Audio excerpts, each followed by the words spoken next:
Politik Malaysia penuh dengan sejarah dan tragedi, terutamanya cerita daripada dua watak utama, Tun Dr. Mahathir dan Datuk Seri Anwar Ibrahim. Dengan mempunyai pengalaman dan pengetahuan luas dalam politik, kedua-dua pemain politik ini telah mencipta pengaruh yang sangat kuat di dalam negara maupun dunia. Mereka pernah di dalam satu pasukan yang hebat pada masa lalu dan juga pernah menjadi musuh yang sangat ketat untuk bertahun lamanya.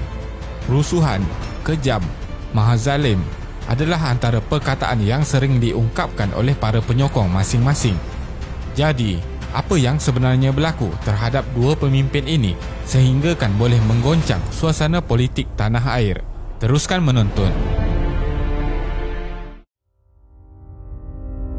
Dilahirkan di negeri Jelapang Padi pada tahun 1925, Dr. Mahathir telah melalui beberapa catatan sejarah dan kemerdekaan negara seperti serangan Jepun, Malayan Union dan tragedi rusuhan kaum 13 Mei.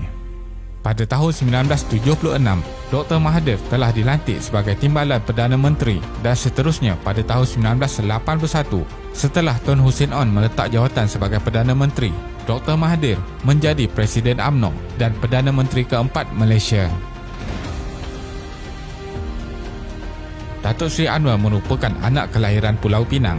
Beliau merupakan pengasas dan Presiden kedua Angkatan Belia Islam Malaysia, ABIM. Perjuangan ABIM lebih kepada sesuatu berlandaskan Islam. Oleh itu, keputusan beliau menyertai UMNO mengejutkan ramai pihak.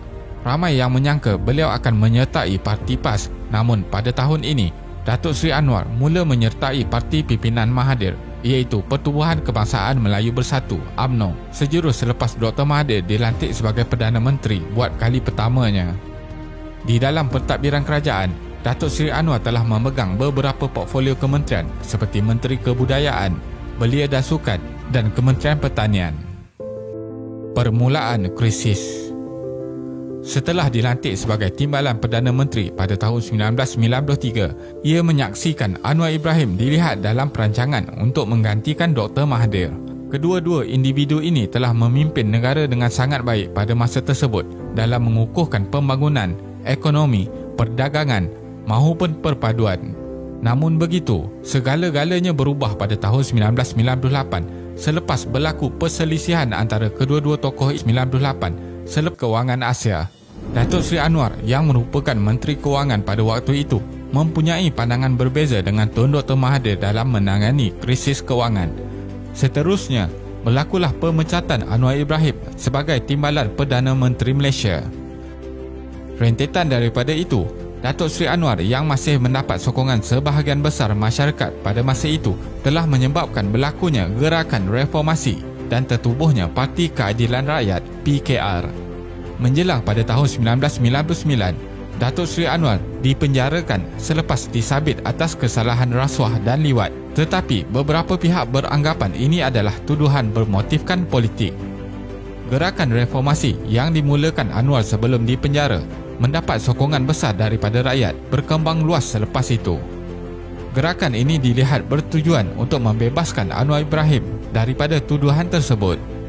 Pada tahun 2003, Dr. Mahathir telah meletak jawatan sebagai Perdana Menteri.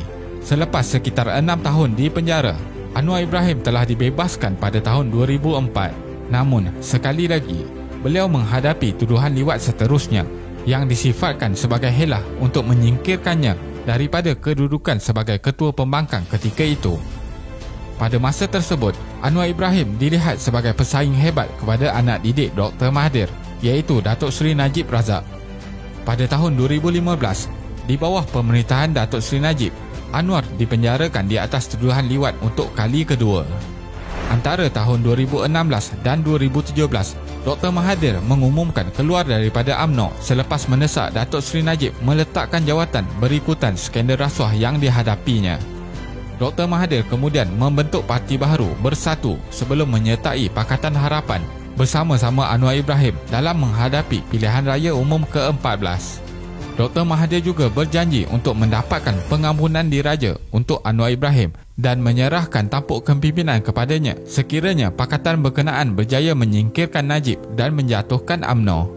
Pada tahun 2018, Dr. Mahathir mengetuai Pakatan Pembangkang dan berjaya memenangi pilihan raya umum ke-14 mengakhiri rejim UMNO selama 60 tahun. Dalam tempoh seminggu, Anwar Ibrahim berjaya mendapatkan pengampunan diraja dan dibebaskan. Pada tahun 2019, Anwar Ibrahim sekali lagi menghadapi tuduhan berunsur seksual, namun beliau menyifatkan dakwaan ini sebagai politik paling teruk. Kes berkenaan digugurkan kerana kekurangan bukti. Awal tahun ini menyaksikan senario berbeza di mana Dr. Mahathir dikatakan menerima tekanan daripada penyokong Anwar Ibrahim dalam menentukan tarikh penyerahan kuasa. Akhirnya, pada 24 Februari 2020, Dr. Mahathir telah meletak jawatan sebagai Perdana Menteri Malaysia dan seterusnya mencetuskan krisis dan pergolakan parti politik Malaysia dalam memilih Perdana Menteri seterusnya. Keadaan tidak menentu ini menyebabkan Tan Sri Muhyiddin Yassin telah dipilih majoriti ahli parlimen untuk menerajui kepimpinan Malaysia, sekaligus menggagalkan sekali lagi Datuk Seri Anwar menjadi Perdana Menteri. Kesimpulannya, kedua-dua tokoh politik ini telah memberi impak yang besar kepada negara dengan cara dan ideologi tersendiri.